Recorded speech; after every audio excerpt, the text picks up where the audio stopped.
the Earth is constantly seconds away from killing all of us. What's up everyone, my name is Kelsey, welcome back to my channel. Today we are doing my October wrap-up, so all the books I read in October. I read a total of 10 books, 6 young adult, 4 adult, 0 1-star, yay, 3 2-star, 0 3-star, 2 4-star, and 5 5-star. So like, that's a pretty good month. 2 nonfiction, 5 sci-fi fantasy, 1 thriller, 1 romance, 1 contemporary. I'm starting to do my DNFs in a totally separate video, so I'm not going to go over those, and I'm just going to get started with the first book I read, which was Ruthless Gods by Emily Duncan. This I won an ARC on Goodreads. That doesn't happen to me very often, but I was very excited for this one. This is a young adult fantasy. It's the second book in the Something Dark and Holy trilogy. The first book was Wicked Saints. I can't say too much about the plot, but it follows the same characters after the events of the first book. So I guess for summary, I'll tell you about Wicked Saints, which is about 3 main characters. Nadia, who is a cleric, which means she can talk to the gods and she's considered holy in her home country. And then we also have Seraphin, who is the prince of Ternavia, and these 2 countries are at war with each other. And then we have Malachaish, who apparently I've been saying his name wrong this whole time because it ends with a sh, oops, who has defected from Ternavia and meets up with Nadia after her home is attacked in the war. So they all hatch a plot to overthrow the current king, Nadia so that her country can be free and live the way they want, and Malachaish so the war will be over, supposedly. I really loved Wicked Saints. I know there were a lot of complaints about it being poorly paced in the middle, but I didn't give a shit. It was so engrossed, and it's very dark. The second book gets way darker and more disturbing in its imagery. There's a lot of eye stuff. There's a lot of blood. It's just pretty gruesome overall. My pros for this book are that Nadia got way more page time and character development. In the first book, I thought her arc was kind of lacking. I like the way some of the romantic relationships are developing, but I don't want to say more than that because it's kind of a spoiler. You should also know that there are bisexual, gay, and lesbian characters in this book. It's wonderful. Ostia is just like a murderous lesbian, and that just is one of my favorite things. And my cons for this book, once again, pacing gets a little lost in the middle. There's a lot of traveling that happens in both of these books, and that's where it kind of gets lost. They're just like walking through the woods, and it's better in this book, but still, if that bothers you, it might be a problem. I gave this 5 stars though because I'm obsessed with it. My second read of the month was A Court of Thorns and Roses by Sarah J. Maas. This is a fantasy. I could swear it's shelved in the young adult section, but it reads new adult or adult to me. I read this as an ebook from my library. It's sort of a Beauty and the Beast retelling where Heir is a human and she's forced to live with Tamlin in his castle because of some sort of curse that a witch has put on their kingdom. And if she doesn't fall in love with him, the curse will continue or something. I don't really have any pros for this book. In my cons, it's like the reader going into the story knows from the synopsis that there's a curse, and Heir is told bits and pieces of it throughout the story, but towards the end of the book, like the entire curse backstory and everything that led up to it and the whole history of like in the entire fairy world is just straight up told to us in dialogue from a side character. And that is fucking weird. There's not a more boring way to give someone information. And it's like a lot of it was stuff the reader should have gleaned from the beginning of the story. And Sarah J. Maas just doesn't let the reader do any work. She just doesn't let them think for themselves. Also, the curse, I'm not going to tell you what it is, but it just felt like absurdly specific. Like this witch was just like throwing more and more details on top of shit just because. Like, I don't know, man. It was weird. Also, towards the end of the book, when we meet the villain and there's like more page time with the villain, it's like she's constantly giving her victims a chance to escape. Like, what villain would do that? That's crazy. Also, everyone is white, and also nobody is gay or queer in the least bit, which doesn't make any sense to me, especially in a book that's like so like open about its characters being sexual. It just seemed weird. Definitely an oversight. Book 3 was The Electric Heir by Victoria Lee. This is another arc.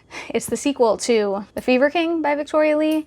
Follows the same characters, Noam Dara and Calix Lehrer, who is the Chancellor of New Carolinia, is what they call it. And the first book, The Fever King, takes place in like a not too distant future, 100 or so years after this disease has spread throughout the country and killed most people, but the people that do survive this disease come back with sort of magical abilities. They're all based in science, and We follow our main character Gnome after this disease sweeps through his neighborhood, and he and his family are immigrants from Atlantia, which is where this disease originated. So Atlanta, if that wasn't clear. It actually took me a while to figure that out. But when Gnome gets these abilities and all of his neighborhood is dead, he has to go live in this government facility and join what is basically their like law enforcement team.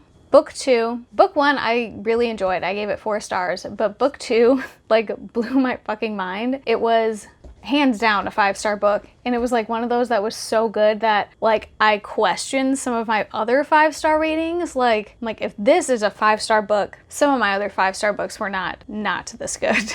So more specifically, my pros for this book and The Fever King are the magic system. It's just really interesting, science-based, and the people with these abilities really have to practice to get better at them, and they have to understand the science behind their abilities in order to excel at them. It also carries over from book 1, this like intricate political scheming and double crossing, and you never know who's on whose side, who's lying to who. We also get a second perspective from Dara. The first book is all from Gnome's perspective, and the second book we get Dara's perspective. In both books, there are like video transcripts and interviews with Calyx Larer from the beginning of Carolinia. This book talks deeply about trauma and abuse and addiction and how it affects people, and just like the way Victoria weaves together how those different things would affect a person. It's just amazing. Like I said, 5 stars. I will now recommend this. It's a duology, so the Electric Heir was the conclusion, and oh god, it was just so good. So I'm recommending this series to everyone. Fucking loved it. Book 4 was No Exit by Taylor Adams. This is an adult thriller. It follows Darby, who is a student in Utah, and one day gets a call that her mother is really ill. So she unexpectedly has to make a trip home in the middle of winter in Utah, and the weather gets unexpectedly bad, and during her drive she's stranded at a rest stop with no way to leave, basically. While she's at this rest stop, walking around the parking lot trying to get a cell signal so she can tell her family where she is, she discovers a child in a cage in the back of one of these cars. And because there are so few people at this rest stop, she doesn't know who to trust, she doesn't know who's involved, she doesn't want to tell everyone in case that the kidnapper has some sort of weapon and can just kill them all. So she has to try and figure out how to save this girl without alerting the kidnappers. I really enjoyed this. This is the kind of thriller I prefer over like domestic thrillers or procedural crime dramas, that kind of thing. It was super exciting. The characters were surprisingly realistic. Like Darby's decisions and her inner thoughts all worked together to like build a complete person, which is a common problem I have in thrillers where I just don't understand some of the decisions the character's making. Later in the book, there's an introduction of a second point of view, which I loved. And the twists at the end were just so exciting. I really didn't see them coming. I'm like reading the book and saying, what the fuck is happening out loud? I gave this 5 stars. I don't have any cons, but you should know that the villain is like a misogynistic asshole, so of course there's some bullshit in there.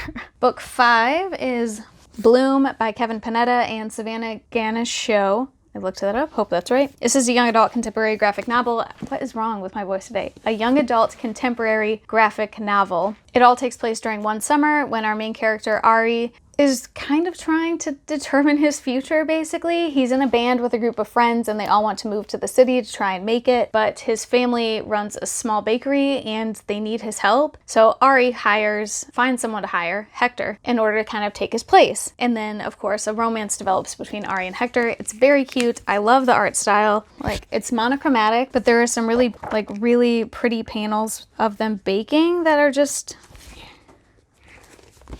like so nice. Can you see that?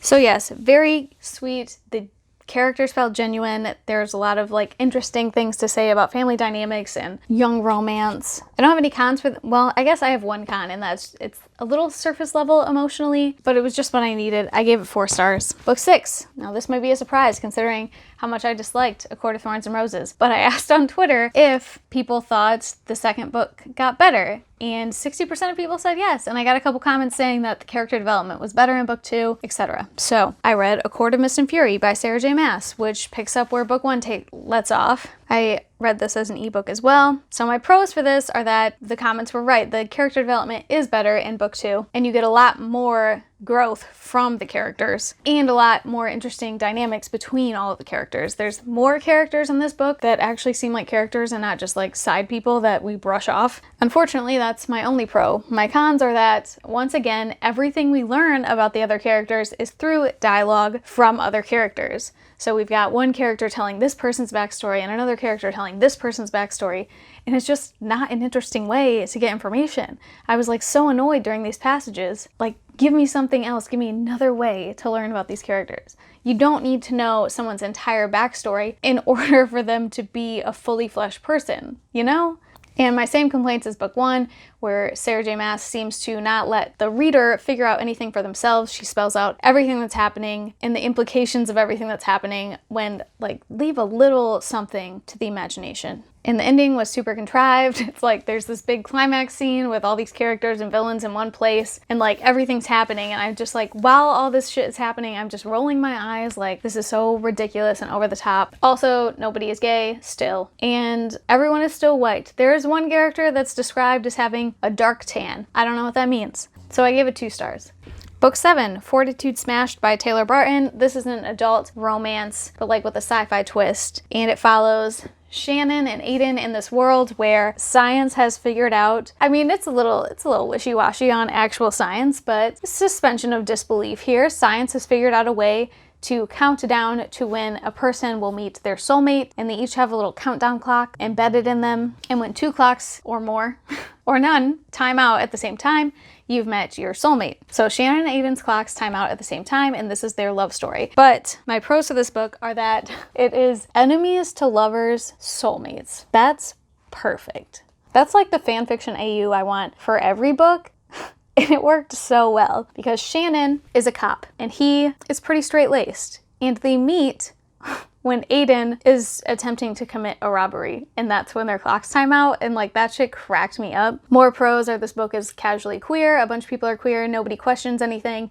Like, soulmate is soulmate, and that's that. It also leaves room for poly couples. 3 or more people could time out at the same time. And I'm pretty sure book 2, which I haven't read yet, follows a demisexual character, so I just can't wait to maybe finally have a good book with an aspec character. A good romance. I've read a lot of books with good aspec characters. More pros. The romance was healthy, not in that they do everything right perfectly the first time, but in that they understand their flaws and they work through them. Like, they have communication issues, but they both acknowledge that. Also, Aiden suffers from, how do you say this? Dissociative dysthymia, which is a form of depression, and it's addressed on the page, and he has a few like episodes during the book, and I just love that rep. Cons are that it got, in the last third of the book, it got a little repetitive, like kind of formulaic, like little problem, communication issue, resolution, and it happened a couple times where I was like, okay, I feel like we could wrap this up now. But I ended up giving 4 stars, and I will read more from Taylor Barton for sure. Definitely the second book. I already purchased it. Book 8 was The Lady from the Black Lagoon by Mallory O'Meara. This is adult nonfiction. The subtitle is Hollywood Monsters and the Lost Legacy of Millicent Patrick. Millicent Patrick was the designer of the creature in The Creature from the Black Lagoon. So our author, Mallory O'Meara, was deeply interested in Millicent Patrick and what happened to her and where she came from to get into this and where she went after the creature was designed, because it seemed like she just sort of fell off the face of the earth. So my pros for this book. It might be a con for some, but this book is both a biography of Millicent Patrick and her life, and it goes into her family history as well, so her father's life, her mother's life, and the lives of her siblings. But it's also like a memoir of Mallory O'Meara in her like industry experience and the actual research process. I really enjoyed that. I thought it was a pleasant surprise, but reading some of the reviews, some people really hated that. You know, they wanted Millicent Patrick and nothing else. But I thought it was great. And especially since Mallory O'Meara is a woman working in the entertainment industry, she had a lot of like comparable experiences to draw on, a lot of points to make about the industry back in the 30s, 40s, and 50s, and problems that still persist today. So I thought it was a great way to write this book. Also, Mallory O'Meara's writing, she's just very funny. There are a lot of little quips. She has like interesting footnotes, but also sometimes the footnotes are just fucking funny. There's a whole section in this book that I remember where she talks about female monsters in film and how there just aren't that many, and when they are, they're sexy or they're mad because a man has spited them romantically. And she talks about how women are not allowed to be angry about the things men are angry about in film. It's just really fascinating. I enjoyed her perspective. A lot of Mallory's experiences are really relatable. She talks about being a child and teenager admiring the horror genre and wanting to be a part of this thing that has been dominated by men, and the result of that is a lot of internalized misogyny and, you know, not like other girls, that I think a lot of women with interests in, what's the word, typically male dominated things can relate to. The end of the book showcases like some fan mail written to Millicent Patrick, and she talks to other people in the industry and how Millicent inspired them, and like I really got choked up at the end. Like, it really hit me emotionally. So I ended up giving this book 5 stars, even though there are cons, which are some of the research and the conclusions. Like, the research was difficult and you find out about it during the book, but some of the conclusions drawn were kind of flimsy. Like, there are a lot of assumptions made about some of the information found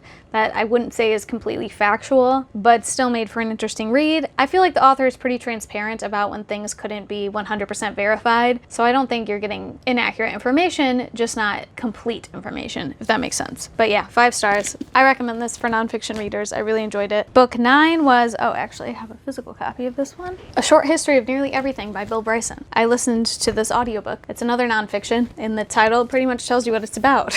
It's mostly science. Actually, it's all science. This is a science book. And I was kind of intimidated by that. I actually read this because it's my boyfriend's favorite book, and he has been bugging me for years and years to finally read it. But I was intimidated to sit down and read a physical book all about science. So the audiobook was good. So the science itself is interesting, but it also goes into like societal issues during the times that these discoveries were being made, and the scientists' lives themselves, and their like professional interactions and professional like organizations dedicated to these discoveries, which I appreciate. I'm really more interested in the social side of things. So having them connected to each other made it easier to understand the material. Is also deeply terrifying because I swear to God, like during the middle section of this book, he talks about the Earth and like what the Earth is comprised of, and volcanoes and, you know, weather and ocean levels and meteors, and I was just like, the Earth is constantly seconds away from killing all of us. So it gave me a bit of anxiety, but still very interesting. There were also a bunch of like just interesting things about these scientists' lives, and some of them were very quirky and also very petty. Particularly, there's one section where they talk about like early paleontology and the discovery of, you know, dinosaur bones, and there were 2 scientists working in competition with each other that had at one point been friends but somehow became rivals, and they discovered like 400 different bones of dinosaurs within a few years just because they wanted to outdo each other. Like, whatever motivates you, I guess. So I give this 5 stars. Super enjoyed it. Another recommendation if you're into nonfiction. Book 10 was Reverie by Ryan Sala, and this was an arc. This book releases in December, like December 3rd, I think. It's a young adult fantasy about, I would call it a portal fantasy. So we're set in like a modern day, but our main character, whose name I can't even remember, literally I can't remember his name, Kane.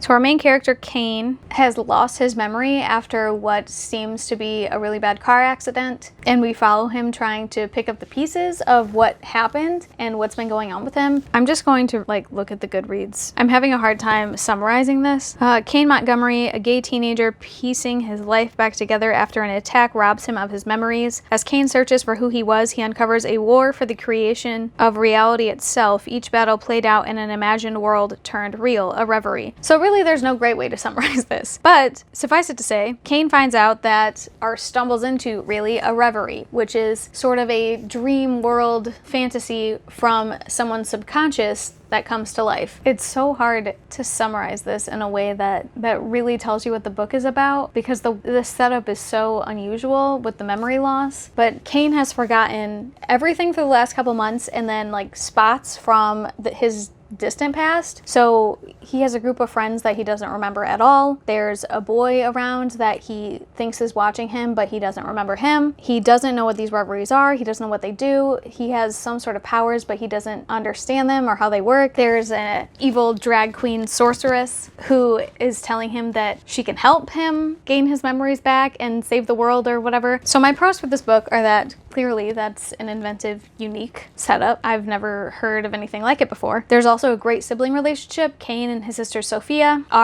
they squabble like siblings, but they fight in a genuine way and they always have each other's backs. It felt like a genuine sibling relationship. It also had some interesting things to say about our dreams and our subconscious and how that manifests in the real world. There's a love interest whose plot arc was really interesting, but I felt like it needed to start way sooner. It felt rushed at the end. My cons are that these reveries were very confusing, and every book has, it's like a roller coaster and you get to the peak, but there's ups and downs before that. But all of the ups, all of the action sequences took place in reveries, which were made up worlds based on an individual subconscious, and they weren't the subconscious of the friend group or people that we knew. They could just be random citizens. And the reveries were really like their own worlds. They needed their own world building and development and like mini plots within the plot of the whole book. And it was just too much. And I was very annoyed by the reveries because they didn't have rules like the real world. So there was no way to predict or guess anything that was going to happen. So I couldn't anticipate anything. There were no expectations to subvert, if that makes sense. I feel like one of my other biggest problems is the entire memory loss plot. And I think if that whole thing had been done for, if the book had just done away with the